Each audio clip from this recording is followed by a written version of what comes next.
Doom: The Dark Ages heads the future of the Doom franchise by looking backwards, both in terms of the story and its game design philosophy. It rethinks the gameplay of Doom 2016 and Doom Eternal to create something fresh yet familiar, and wraps it up in a game that harkens back to an era where single-player FPS campaigns ruled the roost. It has the occasional stumble, but Doom: The Dark Ages is a gloriously fun romp through a medieval techno hellscape, with enough new additions to make it fresh for returning players and more accessible to newcomers. Developers id Software have decided to focus on a grand single-player campaign that harks back to the days of Halo or Gears of War, with no multiplayer this time around. To be honest, I was never a massive fan of Doom's story elements, and doubling down on them in Doom: The Dark Ages is certainly a risk. The game is set prior to the events of Doom 2016, telling the origins of how the Doomslayer became mankind's only hope against the forces of hell. The cutscenes are well directed and feature solid performances all round, so it's a shame that the story is pretty forgettable overall, unable to commit to anything significant as prequels tend to be unable to do. Levels are tackled one at a time in sequential order, being made up of a couple of different types. Some are your traditional linear series of combat challenges, broken up with some light platforming. Others, however, are more open-ended, with the player having the freedom to explore large zones to complete a number of objectives in any order they choose.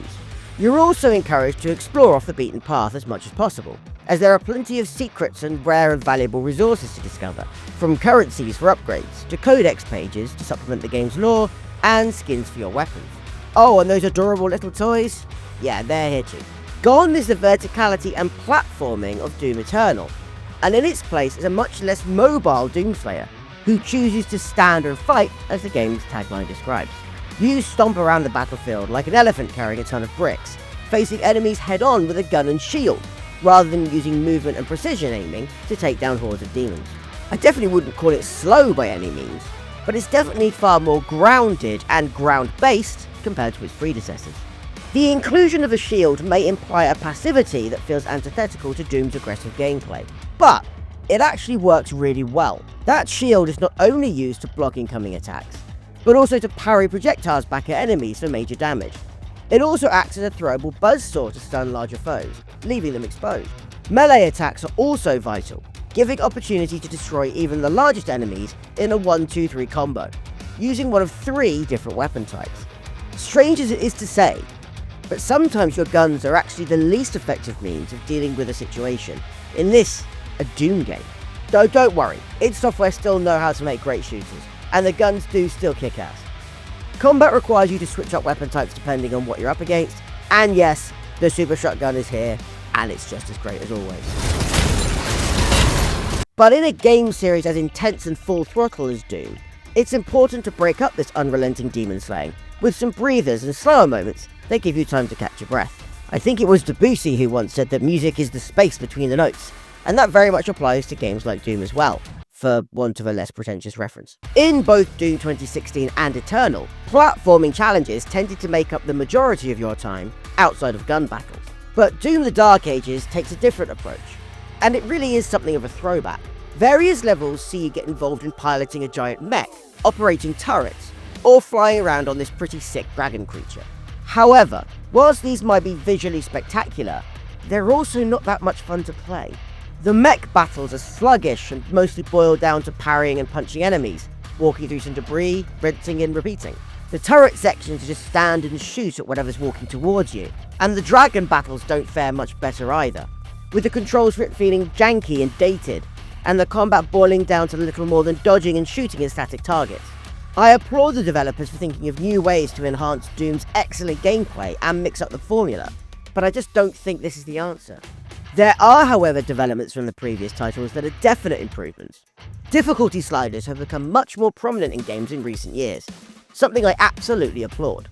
Making games more accessible is never a bad thing, and the option to adjust the smaller details to perfectly match your playstyle and levels of enjoyment is truly satisfying.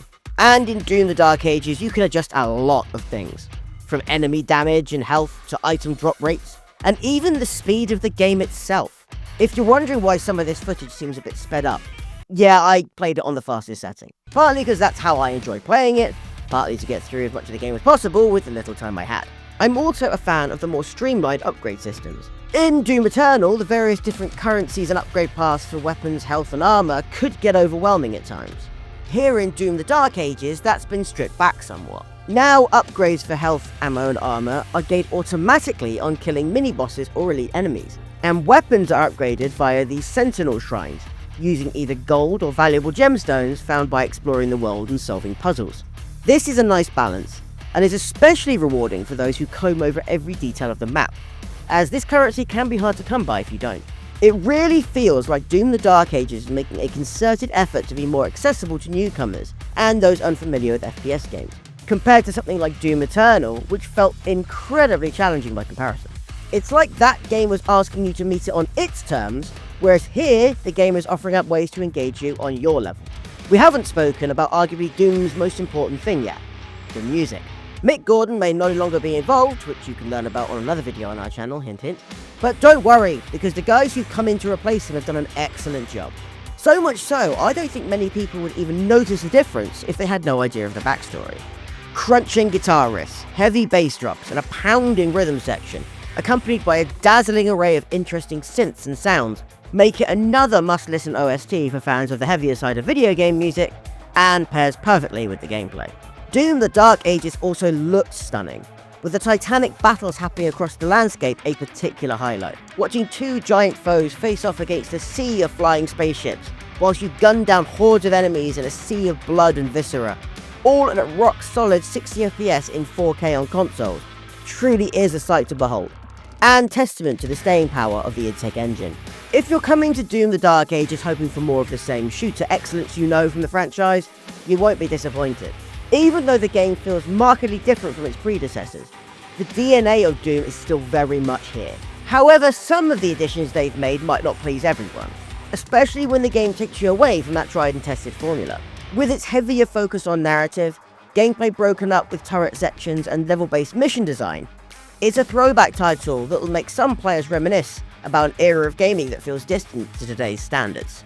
In so many ways, the game feels like something from the PS3 or Xbox 360 era, only paired with a combat system that competes with the very best games of today.